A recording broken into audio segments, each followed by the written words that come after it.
Sunday at the Emirates looms as more than a clash of styles. It is a clocked, measured contest between time and talent, and the numbers are merciless.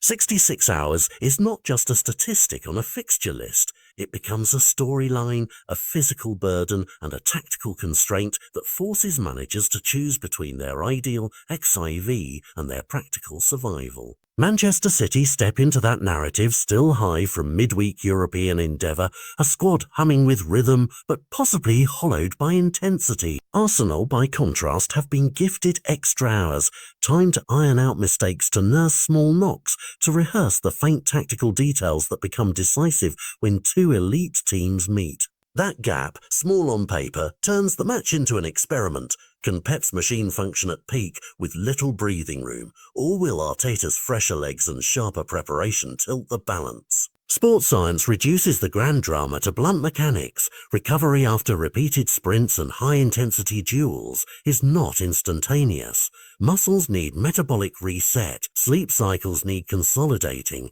and the nervous system requires restoration before athletes can reproduce peak bursts. Against that biological backdrop, rotation becomes an art, not just swapping names, but recalibrating energy maps across a match. Guardiola has long been a master of minute management, squeezing rhythm from tight calendars with clever rotation and relentless standards. But even the best managers confront a law of diminishing returns. Match minutes add up, and the small drop in explosiveness that comes in the 60th minute can be the difference between an interception and a goal. Tactically, the game will likely be decided in those marginal moments. If City can keep possession, control transitions, and prevent Arsenal's front line from exploiting tired recovery runs, they neutralise the rest advantage.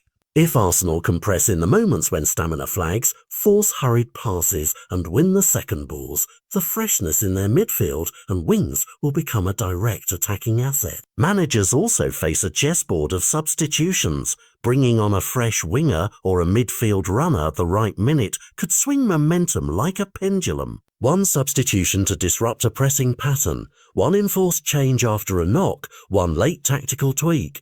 Any of these could decide more than 90 minutes. They could shape autumn's narrative about who is built to sustain a title push. We should also look at personalities and recent form. Players who cover huge distances at high tempo, the box-to-box midfielders and wide forwards, will be the bellwether for each side. Watch the first 15 minutes for signs of leg heaviness and the final 20 for the quiet mistakes that betray tired minds. Misplaced passes, delayed reactions, and slower pressing triggers. Those micro-failures compound into clear chances and eventually goals. City's historical resilience in short-term fixtures suggests habit and institutional fitness can blunt fatigue's edge, but Arsenal's squad depth and meticulous preparation under Arteta make them an opponent that will punish any lapse. Beyond the 90, the wider implications matter. A City win, despite the tight schedule, reinforces the narrative of elite conditioning and managerial genius. An Arsenal victory, earned with fresher legs, becomes proof that marginal gains, days, rest, razor-sharp training can tilt the title race before winter. For neutrals, the match is a primer in modern football's new currency, time management. The game will be dissected afterward, not just for goals and saves, but for the decisions managers made about minutes, recovery and risk. So when the teams run out, don't merely count goals, read the clock. Read the clock. Look at who is substituted and when, who struggles to press in the last quarter hour, and which manager forces the decisive change. This clash is a small, intense lab where scheduling science and stubborn strategy collide. One decision, one jolt, one tactical gamble will likely determine who leaves the Emirates smiling, and perhaps which club carries the early momentum for the long season ahead.